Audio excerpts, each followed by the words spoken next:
guys, and welcome back to our channel. Today I have to work on a kind of discouraging project. So I harvested my sweet potatoes last week, and I tried a new method for sun curing them, and accidentally ruined a whole bunch of potatoes. They kind of started cooking in the sun, and so now they all have bad spots on them. Well, like, I would say probably a quarter of my potatoes have bad spots on them, which is pretty discouraging. So what I'm going to try to do today is I'm going to try to freeze some sweet potato fries. I need to first start with cleaning up the potatoes and pulling off all the mushy spots. So like on this one, all that wrinkly spot is no good. So it's kind of a disgusting job, but if I don't do it, then I will not have anything to use. So I'm gonna get started on that. Now, if you just have nice regular sweet potatoes that you want to preserve for later and want to freeze them in sweet potato fries, this is how you do it. But I would highly recommend not purposely killing or ruining your sweet potatoes. That's half a 5-gallon pail full of no good sweet potato, which is pretty discouraging. So now that I have all the bad parts taken off, I'm just going to peel them up, and then I'm going to cut them up like I would for sweet potato fries. I have a pot of water over here getting ready to come to a boil, which we'll put these in just a few minutes.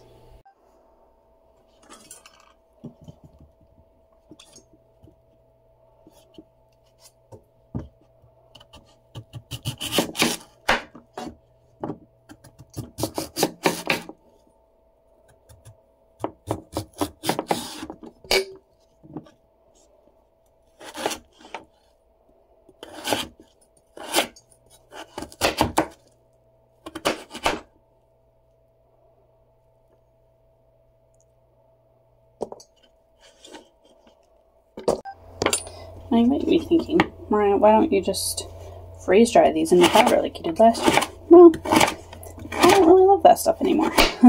It kind of turned a wonky taste. I don't really know what happened to it. Maybe it didn't get all the oxygen out, or maybe it got exposed to oxygen, or something. It just kind of tastes weird. So I'm not going to do that. And we love sweet potato fries a lot, and they're a quick and easy side dish. So for you, maybe you have just like a bunch of extra sweet potatoes. Sweet potatoes are probably a good deal right now because it's getting harvest time for them. Maybe you can stock up on them. And you need a quick and easy side. So like, these will be super easy to pull out. I don't have to peel them.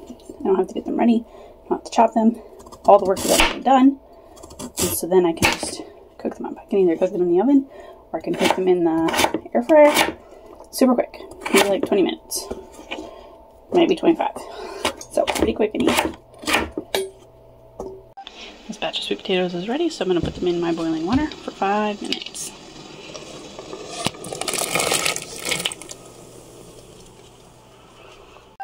And 5 minutes is up. I'm just going to scoop these out. My little slotted spoon thingy.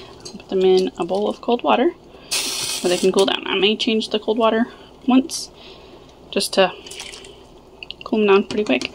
I don't have a lot of ice to do a shocking ice bath, you know. But anyway, I'll get them cooled down, and then I'll drain them. Once this water comes back to a boil, which, I mean, it kind of already is, I'll put in the next batch. And keep going. Now, this batch will be draining in the sink. And I'll just keep adding the rest of the batches on top of it until I'm all done, and then I'll freeze them. So, once they're drained, like that, I can then put them on a tray. These ones are already frozen. But I put some parchment paper down, and then I froze these. I left these in overnight, but you could just do like an hour or so and then put them in a bag. And I mean, they do break apart, and then you can have them separate. So get these bagged up, put more on the tray, keep going. That's all I got for today, but that's a good bit. Several bags worth.